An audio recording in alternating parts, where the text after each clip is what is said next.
our speaker for tonight, distinguished Toastmaster, Nomel Gilongos.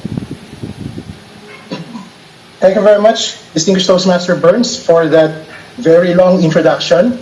I would have loved it if you actually read the title of the speech with emotions, like EEEE. That's actually the title of the speech. It's not EEEE. But anyway, fellow Toastmasters, distinguished guests, ladies and gentlemen, tonight let's talk about evaluations. Rightfully, just before the actual evaluation portion of tonight's meeting. From the looks of our attendees tonight, other than our guests, most of the Toastmasters present have at least completed project number 2, level 1, in your respective learning paths. And I am quite confident to say that that's the case, right? So, that means I can safely assume that most of you have done evaluations. At least evaluated a speaker, or if not, you might have served as a timer, an accounter, a grammarian, or even a general evaluator. All of these are actually evaluation roles. But tonight, we'll focus on speech evaluations because that's how you train yourselves to become better evaluators. All right? So let me share my screen. In as short as one sentence, one statement, what is your take about evaluation? For you, what is an evaluation?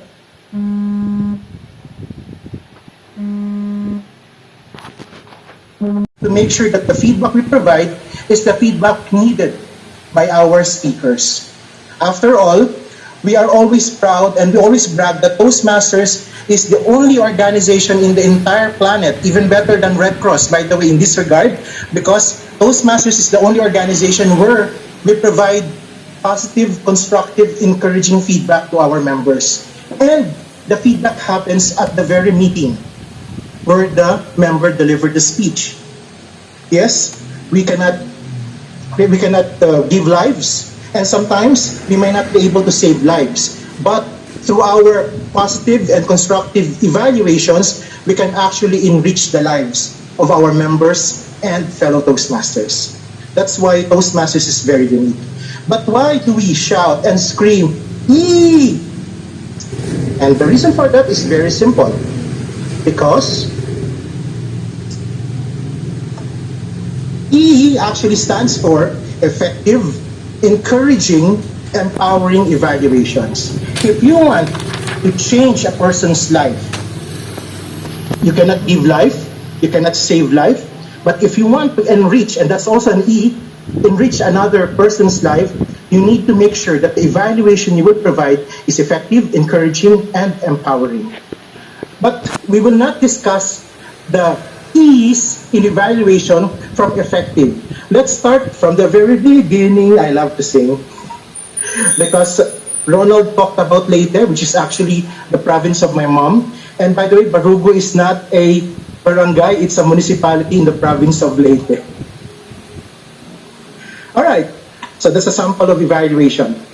Now, using the chat again, and hopefully this time, more of you would participate. What is your take about evaluation? Is it a feedback or an advice? An example, Toastmaster Chess, I love your icebreaker today. I am so amazed that you actually used an anagram to introduce yourself. I felt that you were not very prepared tonight. You were hesitating. Is that a feedback or an advice? It's not yet an advice, but it's close to an advice. It will become an advice if I say, I wish you prepared better. That is already an advice. It's no longer a feedback, right? So this is how we differentiate evaluations in Toastmaster. It can either be a feedback or an advice. Question, again, you may use your chat to answer the question. Is it wrong if my evaluation is actually an advice?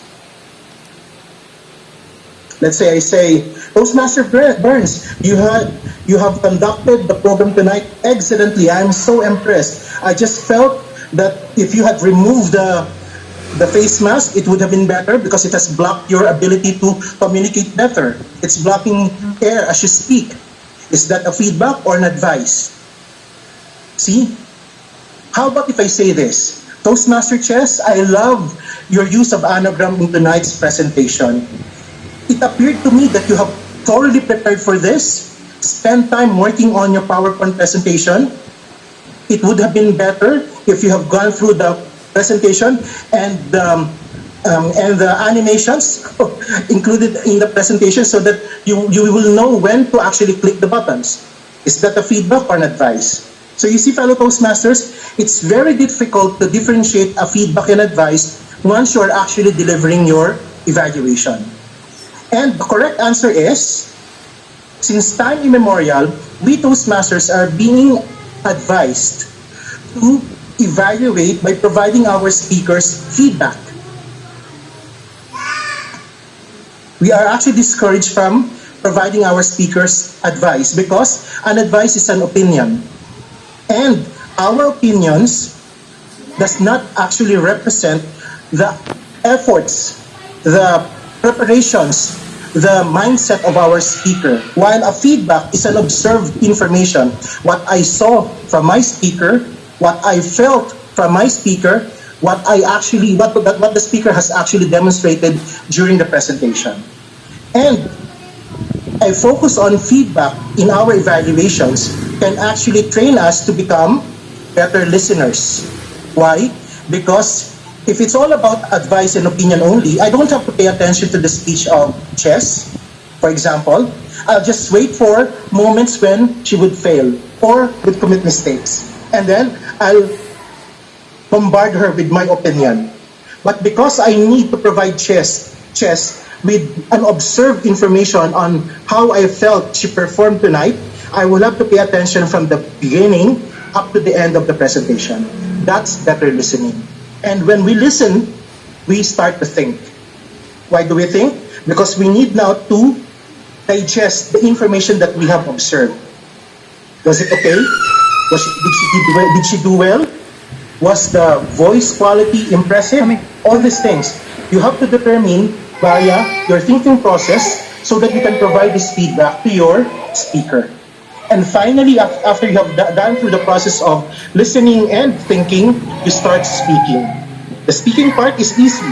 That's your actual evaluation speech. And if you repeat this cycle over and over again, every meeting, then you learn by doing. Better listening, better thinking, better speaking, we learn by doing. That's the classic slogan of Toastmasters. It's no longer used today, but it doesn't matter. Even if this slogan is not being used today, the core message of the slogan is still very valid to this very time. And this is still the process that we go through if we wanted to become great evaluators. Now, this is the thing. Can somebody read the underlined statement? The first one to unmute can read it. And by the way, you don't have to read the underlined statement. I have there. An evaluation is an opinion, nothing more. Okay, I'll just move myself. Okay, go read. When you evaluate, you're simply giving your own reaction to the person speaking or leadership efforts. An evaluation is an opinion, nothing more. Alright, so, wait, Nomel, I thought it's a feedback, not an advice, not an opinion. How come we have this? And this is quoted directly from the Effective Evaluation Manual of Toastmasters. Is that a conflict? If you think this is a conflict, say yes. If you don't think this is not a conflict, don't put anything. Now I think everybody will participate. See, amazing. All 18 of you participated in this question. Finally, I have 100% participation. So everybody said no. Yes, there is no conflict, fellow Toastmasters. Why? Because this is one thing. While we provide feedback to our speakers, remember that feedback is an opinion. Because that feedback is your own assessment of your speaker. Remember, better listening, better thinking. Whatever we process during the thinking process is actually our opinion. But that opinion is not based on our perspectives. It was based on our observed information from the performance of our speaker. Confusing? Yes, it's still confusing, I know. Why is it confusing? Because human nature tells us that when we open a mouth and comment on another person, we give out opinion. Diba? Especially for Filipinos, it's very easy for us to say, "Hay, ang pangit mo. Hay, ang taba mo. Hay, ang dilaw mo." Diba? It's so easy. But it will take us thinking and listening skills in order for us to tell that person, "There's something different about you today. I felt that a floral dress would fit you well than a monochrome dress." That now is no longer just an opinion. It is based on an observed information you've gathered from the other person. So you see, fellow Toastmasters, in order for us to avoid the confusion, we need to train ourselves to depend more on our observed information. What we saw, what we felt, and what we heard from our speakers. Not how we were impressed by what we saw, what we heard, and what we've seen. So that's the difference there. Okay? So again, not to nag you, it is a feedback, but your feedback is an opinion. It's not an opinion so that you can provide a feedback. So are we clear? There is no conflict, right? So give yourselves a big round of applause. You have answered that question correctly. Ang pumalakpak, wala lang. Cute. Alright, so next point. So if you notice, we started from the last word, evaluation. Effective, encouraging, empowering evaluation. So now let's go back to the third word, empowering. Again, using the chat, how do you define empowering? What is empowering? The first 18, nabawasan yung audience natin. The first 14 to respond will receive a free evaluation.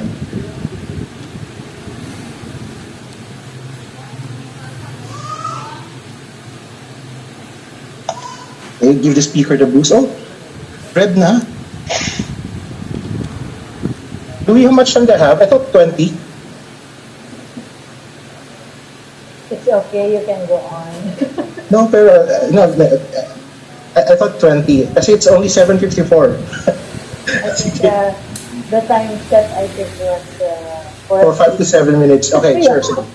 Alright, so good answers, fellow Toastmasters. This is what I gathered. I talked to 10 of my fellow Toastmasters from all over the world and asked them the same question. And these are the definitions of empowering that I have gathered from them.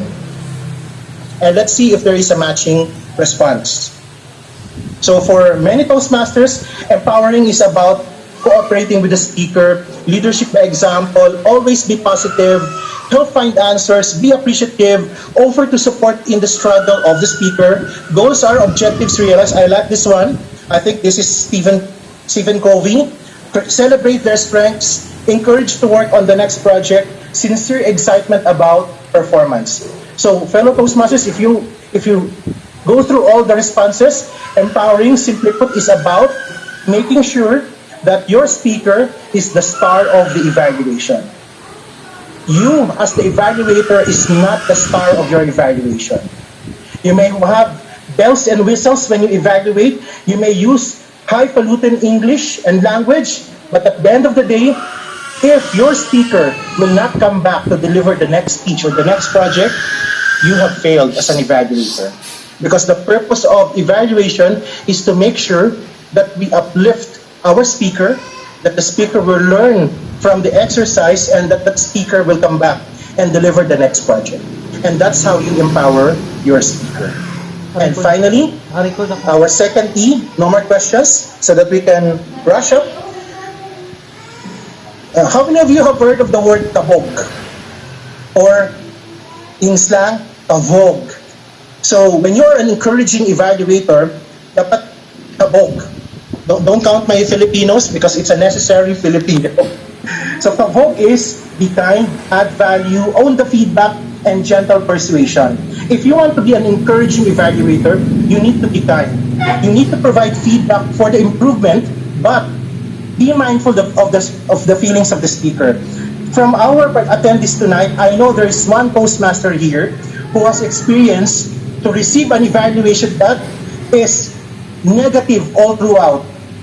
In Filipino, and I'll translate this in English for Toastmaster Core, literally, binulatan siya ng buhay. Right, Toastmaster Burns?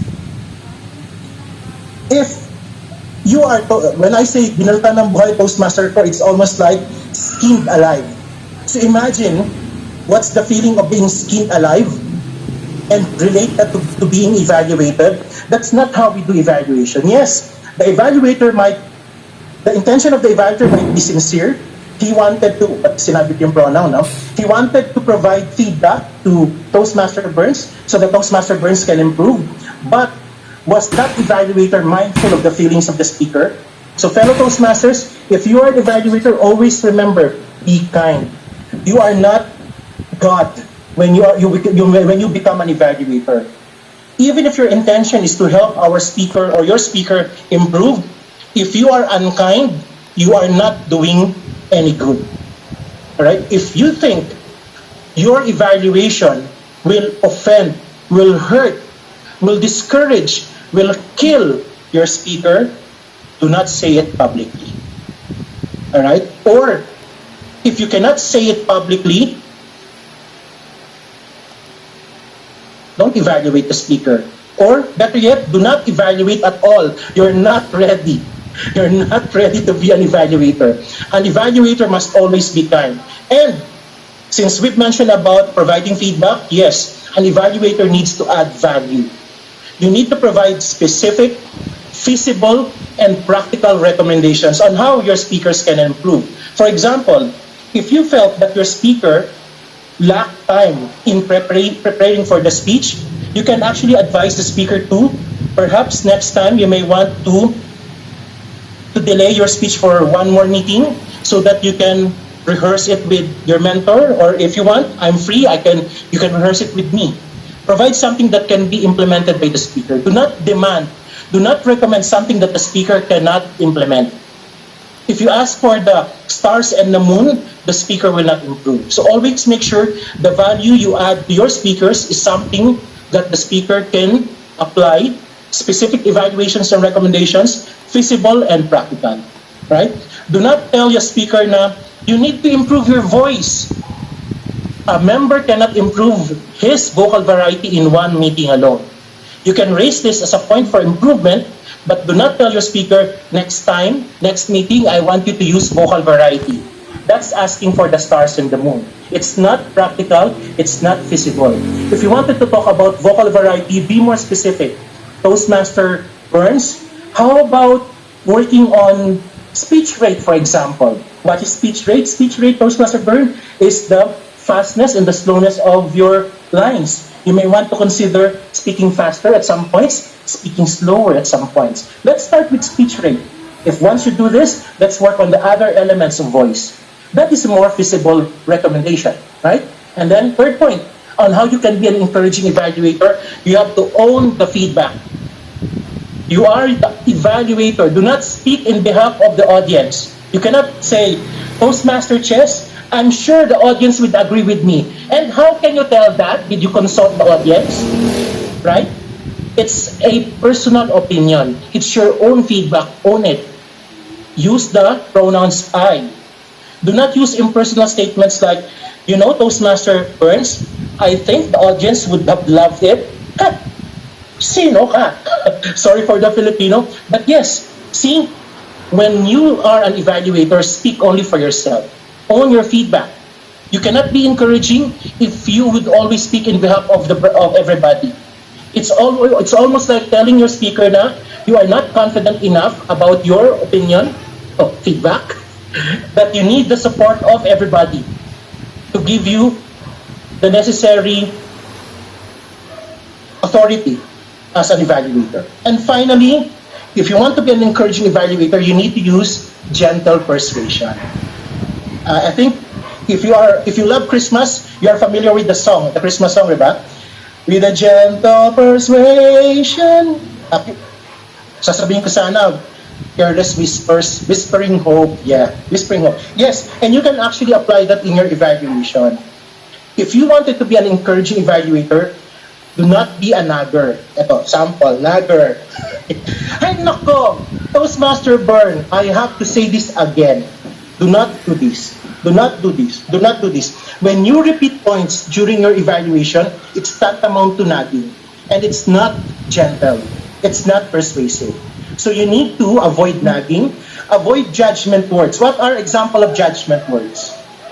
I will no longer ask you to use the chat to put in your samples of judgment words so that we can save on time, and avoid adverbial exaggerations. What are samples of exaggerated adverbs? There are two that I can think of. Always and never. Never. Never use never when you evaluate. For example, Toastmaster Chess, never use white. Why would you tell Toastmaster Chess never to use white? What if white is appropriate in the presentation? So, avoid exaggerated adverbs because they will not help you in encouraging our speakers. Since I give an example of adverbs of exaggeration, what are examples of judgment words? A judgment word, for example, can be, if you saw your speaker shaking, nervous, you would say, you know, Toastmaster Burns, I think you're nervous today. Probably you're not prepared. That is a judgment word. Even if you have added probably in your statement the fact that you have actually verbalized your thinking that Burns is not prepared today is already a judgment. What if he just wanted to go to the loo and urinate, right? But he cannot because he's delivering a speech. So we cannot assume. And it's not encouraging if you just assume and judge your speakers. So fellow Toastmasters, avoid to be an encouraging evaluator, be kind, add value, own the feedback, and gentle persuasion. And finally, effective. What is an effective evaluation? Three things. Number one, you need to know the project objectives. What is the project of the speaker? What level? What learning path? Why do we need this? Why do we need to know these three things? Why? Because we will not understand your speaker's project or speech if we are not familiar with the project, the level, and the learning path. Remember, when we evaluate our speakers, we do not evaluate only the speech. We need to consider that speech as part of the speaker's completion of a learning path. Remember, in Toastmasters, in our pathways learning experience now, we are trying to become proficient in a learning path. If we evaluate our projects independent of each other, of one another, we will not help our speakers become proficient in the learning paths. So always discuss this with your members. And you need to, if you can find time to spend with your speaker before the meeting, talk to your speaker, ask the speaker, what are the personal targets? Perhaps your speaker is delivering project number 1, level 1, icebreaker speech, but the speaker also wanted to focus on organizing the speech. So as an evaluator, you need to evaluate using the objectives of the project and the stated personal goals of the speaker. And finally, a third element on how you can be an effective evaluator is you need to observe the demonstrated performance of your speaker. This is tied up to what I've told about the learning path. You need to identify elements of and opportunities for the mastery and proficiency of the member. For example, if Toastmaster Rika, our president, is working on, say, the innovative planning learning path, try to evaluate the speech or the project of Toastmaster Rika in the context of the innovative planning learning path.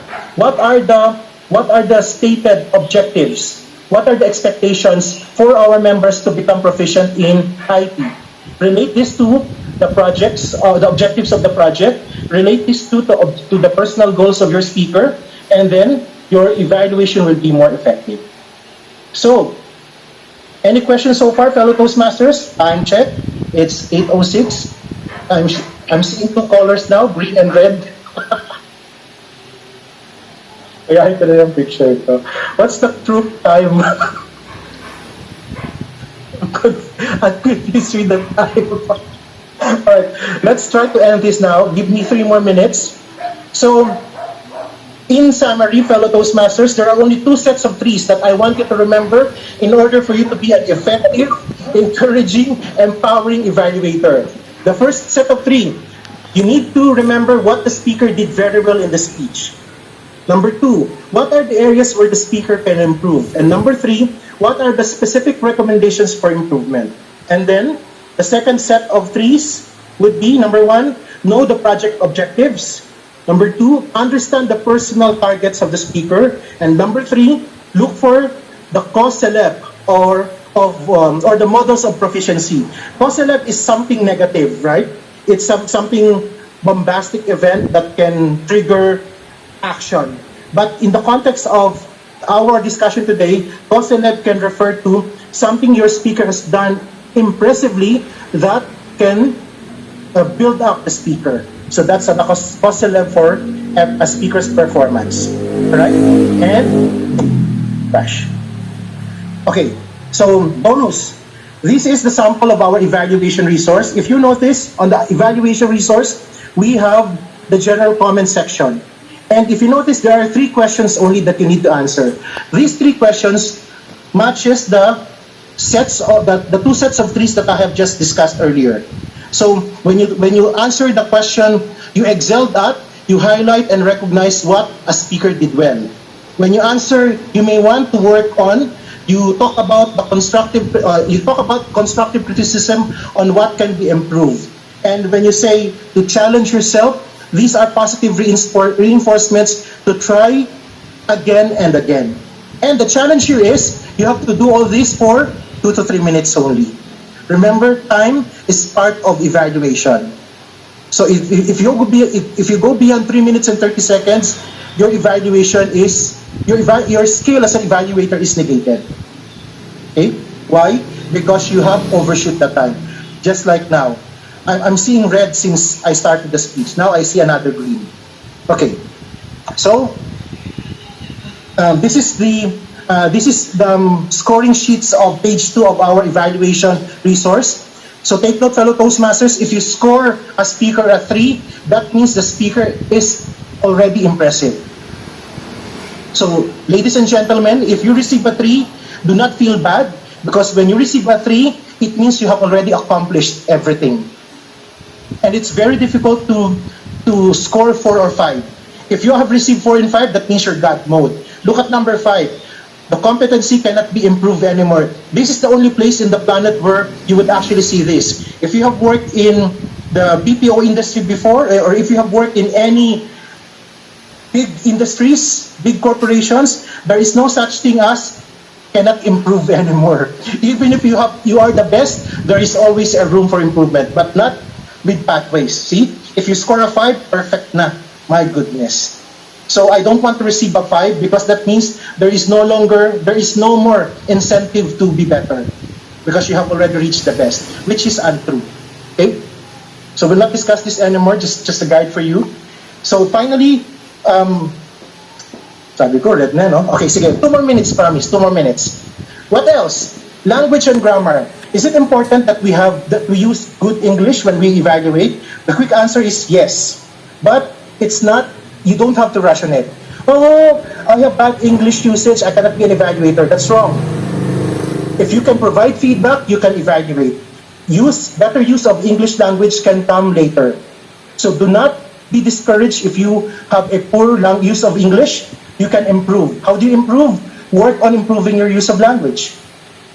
Read and listen to more English programs. Read English books. Talk to your wives, to your spouses in English. Even in your company, even if they tell you, are you going crazy? Ignore them, just speak in English, and you will learn, you will become better. And be aware of your mistakes so that you can speak English better. Why is it necessary for us to use correct English when we evaluate? Because it adds up to our credibility. The same is true with our voice. When you evaluate, you need to sound very credible, you need to sound very authoritative. If you're an evaluator and you say, Burns today, yeah, kind of, I really love your speech. Do you think your speaker would believe you if you evaluate like that? But if you say, Chess, I am so impressed with your presentation today. That's authoritative. That's conclusive. Your speaker will believe you. But if I say, Chess, I really like your speech today, the speaker might think that you are thinking of something else, right? And there are non-speech evaluation roles, by the way. As I mentioned earlier, you can be an accounter, a grammarian, a timekeeper, a general evaluator. All principles of evaluation apply to any of these roles. So, if you are a grammarian, in DASMA you call this tag team. If you're a member of the meeting functionaries, the technical evaluators, or the tag team, you have to apply the same principles. What is your purpose as an accounter? Is it to simply listen for ers? Or do you listen to the unattractive use of words and filler sounds? Because sometimes your speaker may actually say, but it's really not impacting the speech, right? If it's not impacting, do not count it.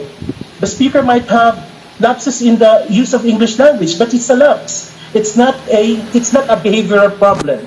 So probably you can forgive the speaker about that. But if it's becoming a behavior, a pattern, then call the speaker out. So these are non-speech evaluation roles. And finally, once you become more confident as an evaluator, it's time for you to evaluate not only for your speakers, but for everyone. How do you do that? You no longer evaluate the speaker as a speaker alone.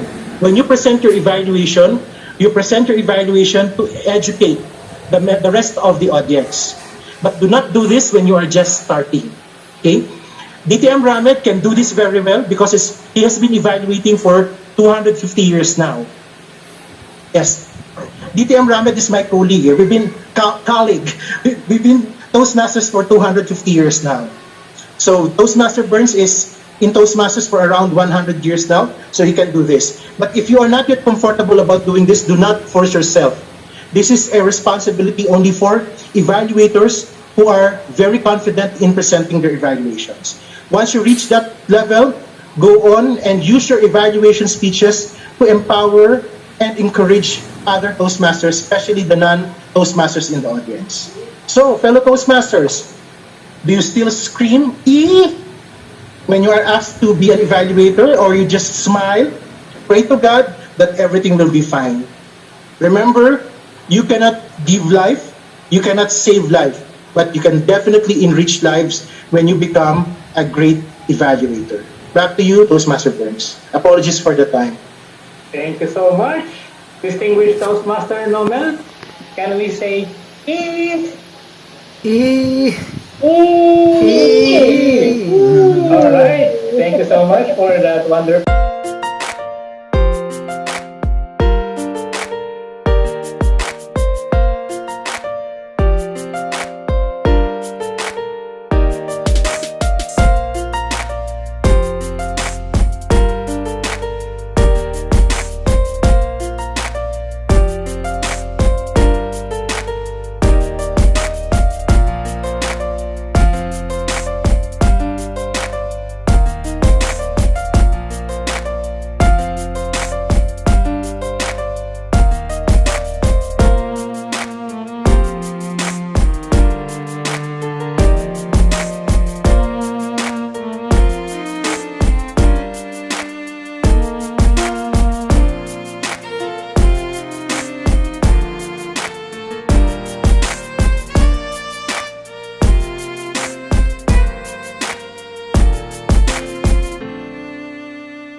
Mag-subscribe, ring the bell, mag-like, comment, at i-share mo na.